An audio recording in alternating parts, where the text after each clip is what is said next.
Ríos de Vida presenta al pastor Daniel García en un estudio profundo sobre Nehemías. 19 exposiciones de 30 minutos cada una que irán revelando el valioso contenido de este libro.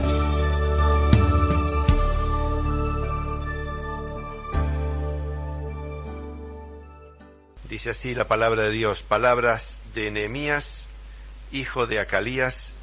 Aconteció en el mes de Quisleu, en el año 20, que estando yo en Susa, capital del reino, vino Hanani, uno de mis hermanos, con algunos hombres de Judá. Entonces les pregunté por los judíos que habían escapado, los que se habían salvado de la cautividad, y por Jerusalén. Ellos me dijeron, el resto, los que se salvaron de la cautividad allí en la provincia, están en una situación muy difícil y vergonzosa. El muro de Jerusalén está en ruina y su puerta muy difícil y vergonzosa. El muro de Jerusalén está en ruina y sus puertas destruidas por el fuego. Hasta aquí nomás en la lectura de la palabra de Dios. Quizá este último versículo describa un poco lo que vamos a tratar a través de todo este libro de Nehemías. Dice, o termina diciendo el versículo, el muro de Jerusalén está en ruinas y sus puertas destruidas por el fuego. Quiero decir que todo lo que atañe a Jerusalén y al pueblo de Dios en el Antiguo Testamento atañe a nosotros y al pueblo de Dios en el Nuevo Testamento. Yo no voy a hablar de este tema ahora, pero hay suficientes escrituras como para que veamos que lo que Dios ha dejado escrito sobre el Antiguo Testamento son enseñanzas para nosotros que ya no estamos en el Antiguo Testamento, sino estamos viviendo en los tiempos del Nuevo Testamento, la Iglesia del Señor. Quiero decir también que esta serie de mensajes va a referirse al tema o los temas que encontramos en el libro de Nehemías, un libro quizá no demasiado conocido en la Biblia. Son más conocidos otros libros del Antiguo Testamento que el libro de Nehemías, pero que van a ver que son de una tremenda importancia para la Iglesia del Señor hoy. Yo creo que un poco lo que dice este texto que acabamos de repetir, el muro de Jerusalén está en ruinas y sus puertas destruidas por el fuego, es un poco la triste situación de la Iglesia del Señor en nuestros días, que precisamente no está en su mejor momento. Sí, confiamos que el Señor habrá de llevarnos de gloria en gloria y de fe en fe, pero a la prueba me remito, ver la situación en general de las iglesias. Estoy hablando en general y no estoy hablando de situaciones particulares, porque evidentemente hay iglesias que pueden estar pasando un buen momento, pero hay una serie de cosas que están rodeando a la Iglesia del Señor que hacen que la Iglesia del Señor esté hoy desprotegida. Sobre esto vamos a ir avanzando en sucesivos mensajes que vamos a dar sobre este mismo tema. Lo primero que quisiera es que pudiéramos ubicarnos en el momento histórico, ya que Nehemías no es un libro muy conocido en general por los cristianos. Sería más fácil si habláramos de Génesis o de Éxodo o de los Salmos o de Proverbios, pero Nehemías no es generalmente un libro demasiado conocido por muchos hermanos. Por lo tanto, yo quisiera primero decir algo en esta primera ocasión que tiene que ver con el momento histórico en que se escribe este libro o al cual se refiere este libro de Nehemías. Para eso tenemos que primero hacer referencia a un hecho sumamente importante que vivió el pueblo de Dios del Antiguo Testamento, o sea, Israel, más precisamente Judá, porque Israel ya estaba dividido y lo que nos importaba en ese momento era el reino de Judá. El reino de Israel, que era el reino del norte, ya había desaparecido, había sido invadido, había sido conquistado, y quedaba el reino del sur, que era Judá, que también terminó cayendo en manos del enemigo. Hay una larga historia y que concluye con la caída de Jerusalén, una caída muy estrepitosa. Es eso uno de los grandes y tristes acontecimientos de la historia del pueblo de Dios, que ha reconocido triunfos y ha reconocido también fracasos, porque estamos todavía en la tierra. En donde no hay fracasos es arriba, pero en la tierra hay fracasos que siempre Dios usa para bien y no para mal de nuestras vidas. No vamos a referirnos específicamente a ese tiempo, simplemente decirles que la capital del reino de Judá cayó en manos de los babilonios después de meses y de años de luchas y después de muchos meses de asedio, después de una terrible estrechez, de un tiempo muy angustioso que a ellos les tocó vivir, cae la ciudad de Jerusalén en manos de los babilonios. El resultado de aquella caída es que buena parte de los que vivían en Jerusalén son pasados a espada, son muertos, yacen en las calles, de acuerdo con la profecía que había anticipado este hecho. Los muros de la ciudad son destruidos, la ciudad es en parte destruida y sobre todo el templo, el maravilloso templo que había edificado Salomón hacía muchos años ya, muchísimo tiempo atrás, es destruido casi totalmente hasta los cimientos. Y el resto que queda con vida es llevado cautivo a Babilonia, incluso el rey y sus hijos, que encuentran un triste final allá en la tierra de Babilonia. Esta historia la tenemos al final de Segundo Reyes, Segundo Crónicas, en Jeremías, etcétera. Hay muchas referencias a este episodio, que fue uno de los episodios más trágicos para el pueblo de Dios del Antiguo Testamento. Pero a partir de allí hay un gran contingente que va a vivir a Babilonia, no porque tienen ganas, sino porque tienen que ir por la fuerza. Quiero decirles que antes de esta caída final hubo otros contingentes que fueron llevados a Babilonia, porque Jerusalén había experimentado varias invasiones. Quiero decirles que en aquellos contingentes anteriores a la caída había ido el que de luego se conoció como el profeta Daniel. También habían ido aquellos 3 amigos que estuvieron en el horno de fuego después, ¿se acuerdan? En Babilonia. En ese contingente también fue el profeta Ezequiel. Todos ellos van a Babilonia. Y en cambio queda allí, con los pocos pobres de la tierra que deja el invasor, queda el profeta Jeremías. Pero Dios había prometido que después de un determinado número de años ellos iban a volver otra vez a reedificar Jerusalén. Y este periodo de la reedificación de Jerusalén se conoce como el tiempo de la restauración. Y esto sucede aproximadamente 50 años después que ellos han sido llevados cautivos a Babilonia.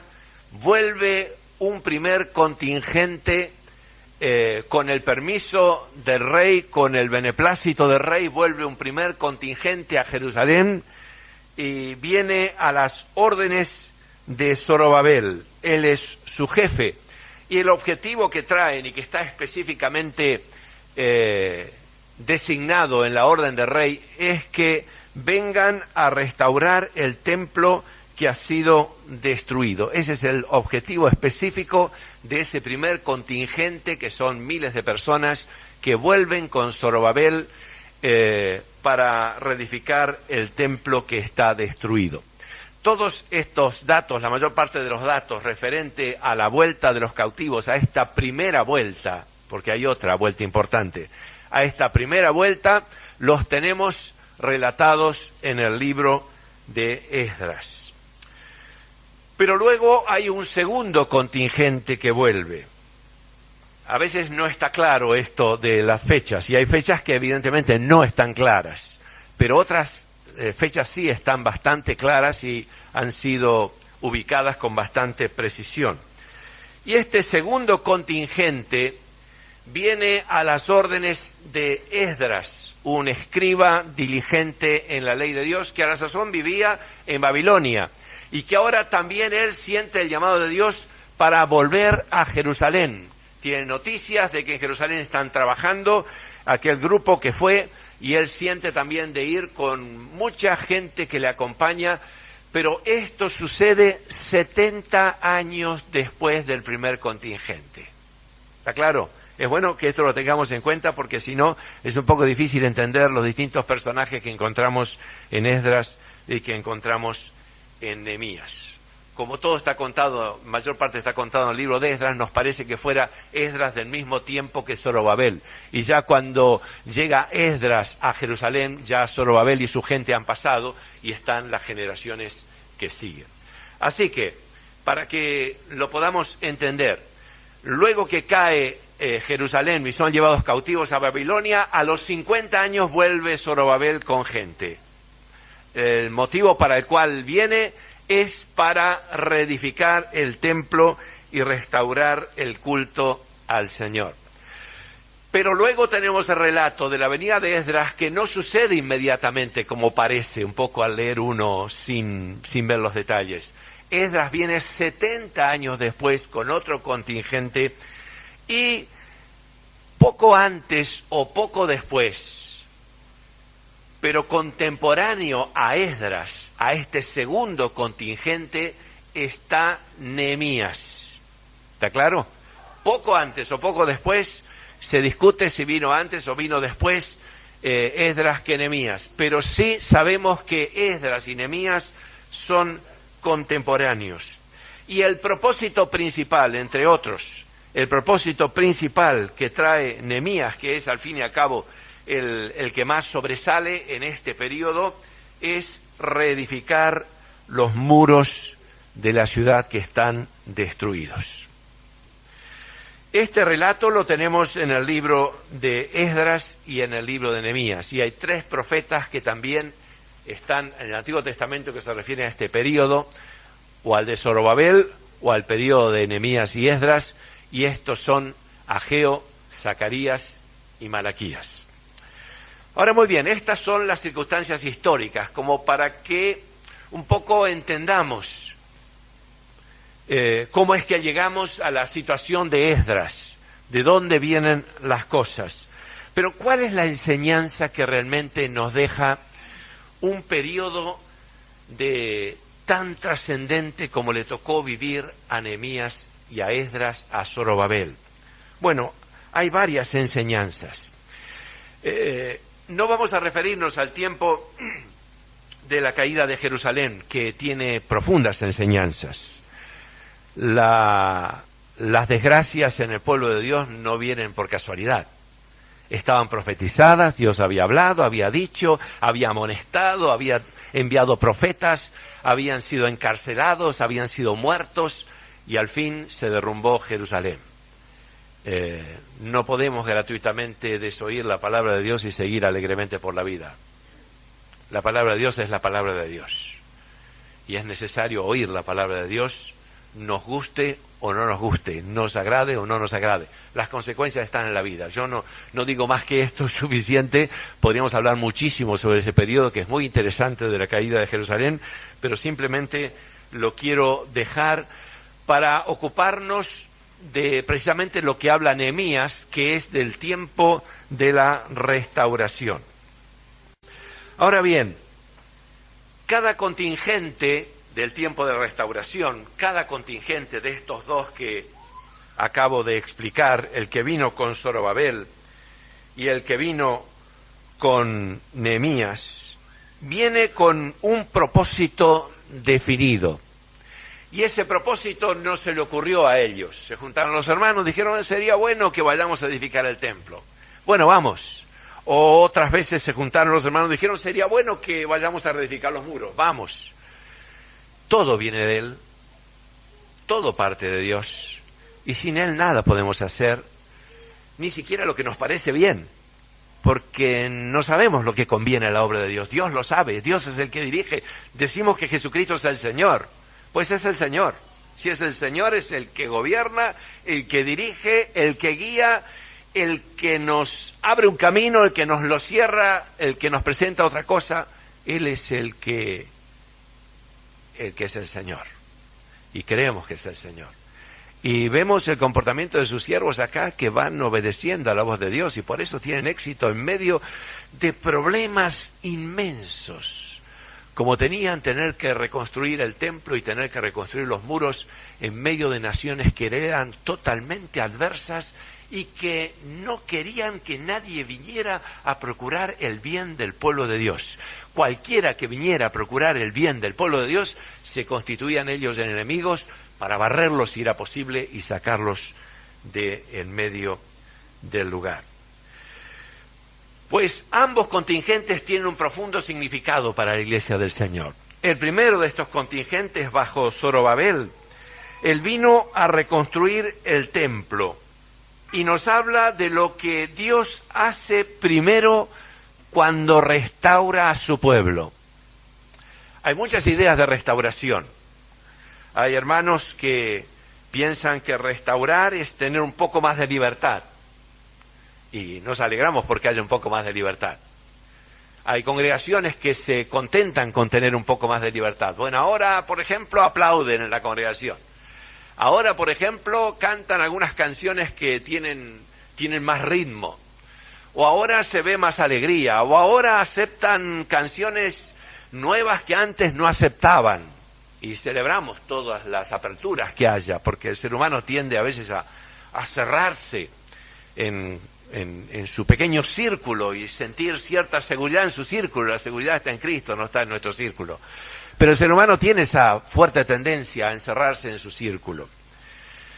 Pues la restauración que vemos en Esdras y Nehemías empieza, como toda verdadera restauración, por una palabra del Señor, bajo la guía del Señor, y empieza con este contingente que no trae como propósito otra cosa que reedificar el templo que está destruido.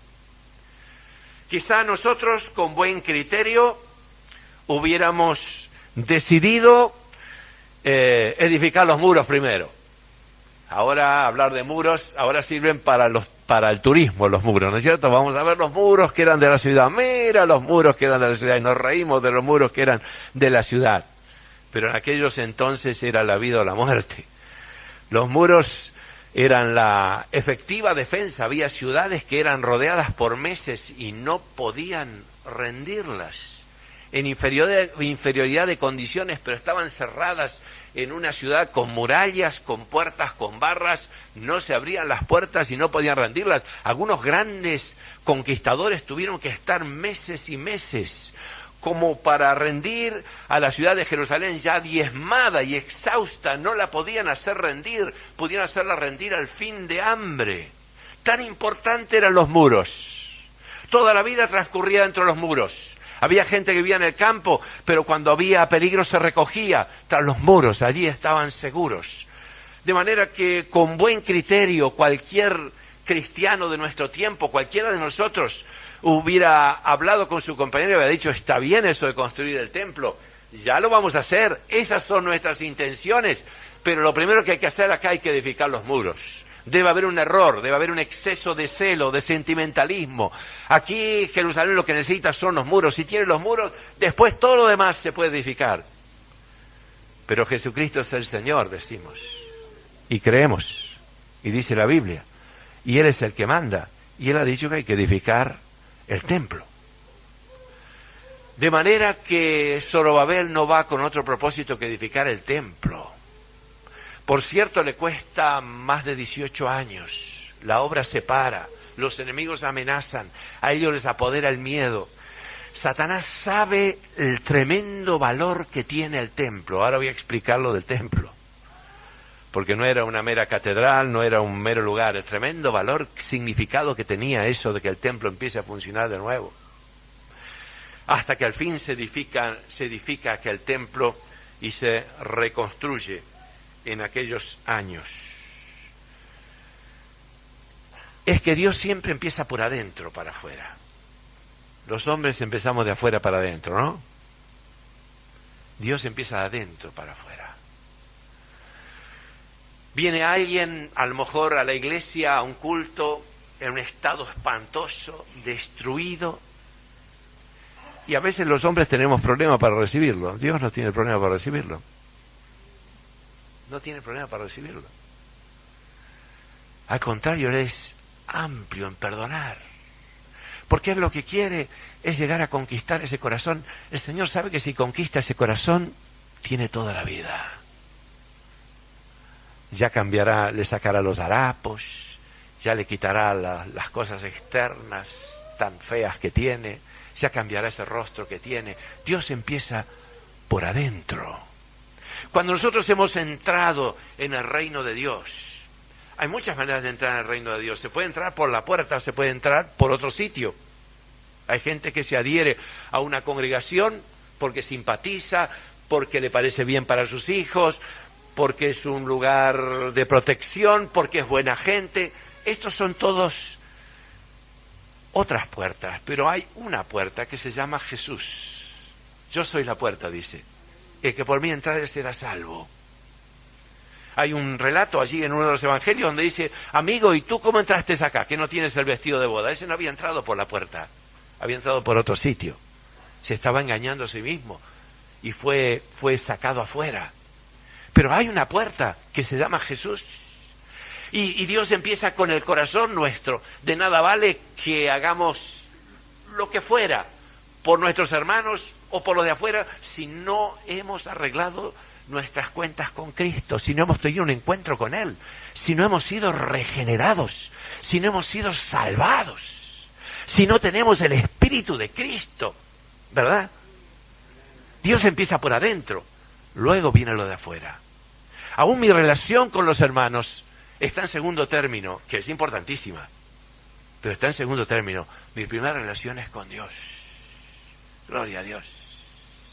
Dios siempre empieza por adentro, no por afuera. Uno diría, pero está en un peligro muy grande, vamos a empezar por... No, hay que empezar por adentro, que se encuentre con Dios. Y la primera orden que recibe Zorobabel allí es que vayan a reedificar el templo, porque el problema que ha tenido Jerusalén, el problema que ha tenido Judá toda como nación, es que ha dejado de tener relaciones con Dios el Padre y ha vivido su propia vida. Los cultos seguían igual, las predicaciones seguían igual, la gente venía al templo, ofrendaba, la vida religiosa parecía lo mismo. Pero dicen los profetas: de labios me honran, pero su corazón está lejos de mí.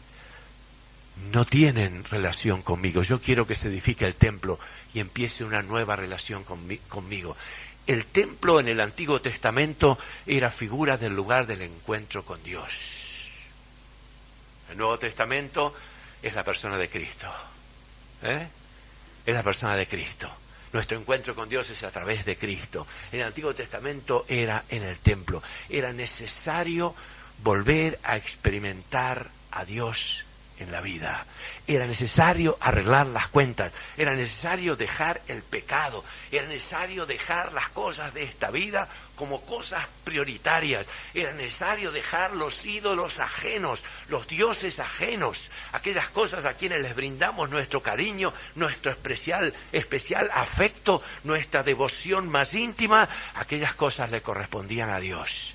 Y era necesario que hubiera un nuevo encuentro con Dios. Ustedes me dirán, bueno, pero en las iglesias es así hasta cierto punto. Hay muchos hermanos, y a veces nosotros mismos, venimos a las reuniones y nos vamos a casa. Nos hemos visto con todos los hermanos.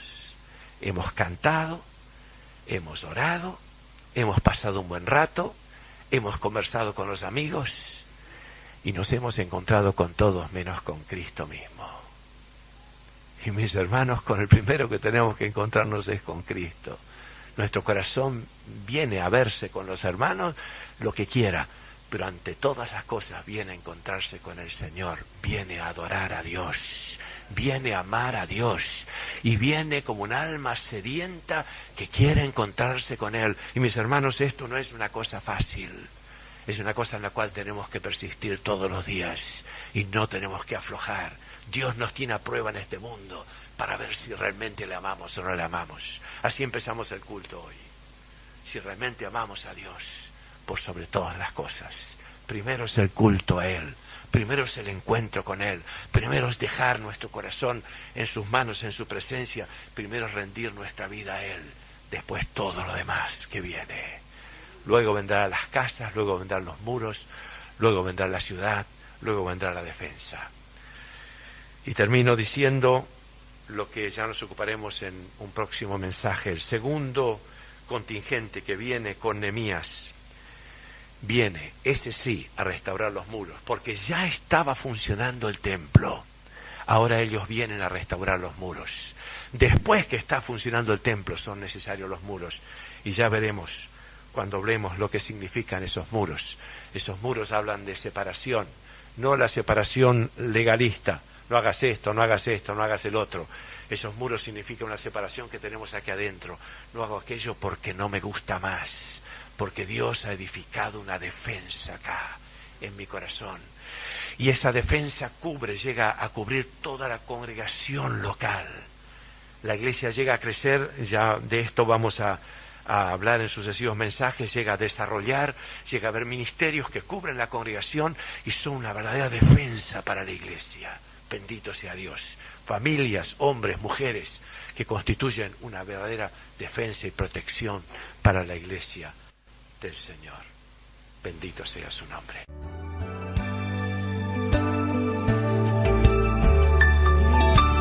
Presentó al pastor Daniel García en esta exposición del libro de Nehemías, Ríos de Vida.